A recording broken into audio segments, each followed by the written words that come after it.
পরগনার হিঙ্গলগঞ্জে অন্নপূর্ণা ভান্ডার প্রকল্পের আনুষ্ঠানিক উদ্বোধনের মধ্য দিয়ে 5,000 মহিলার হাতে চেক তুলে দেওয়া হলো। এই উপলক্ষে এলাকা জুড়ে খুশির আমেজের দেখা মেলে। অনুষ্ঠানে উপস্থিত ছিলেন রেখা পাত্র এবং হিঙ্গলগঞ্জ ব্লক প্রশাসনের আধিকারিকরা।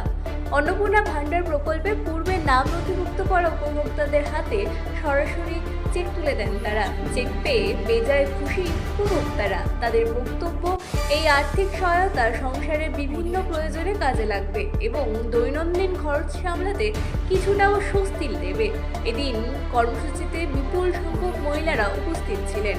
প্রকল্পের উদ্বোধনের মাধ্যমে হিঙ্গলগঞ্জের 5,000 মহিলা সরাসরি এই সুবিধার আওতায় এসেছেন। স্থানীয়দের মতে এই উদ্যোগ এলাকার মহিলাদের আর্থিকভাবে আরো স্বনির্ভর করে তোলার সহায়তা করবে। সরকার আমাদের যেরকম নির্দেশিকা দিয়েছেন আমরা সেই অনুযায়ী কাজ করেছি। আমাদের আজকে 3রা জুন আমাদের যে টার্গেট দিয়েছিলেন ডিস্ট্রিক্ট ম্যানেজমেন্ট ম্যাডাম মহাশয়া, আমরা সেরকম 5,000-এর উপর আজকে বেনিফিসিয়ারি হাতে আমরা ব্লক থেকে পেয়েছি এবং সারা পশ্চিমবাংলায় তো সংখ্যাটা আমরা আজকে আমাদের ব্লক থেকে 5,100 জনকে অলরেডি পেমেন্ট করে দিয়েছি। ব্যুরো রিপোর্ট, রাত দিন নিউজ নেটওয়ার্ক।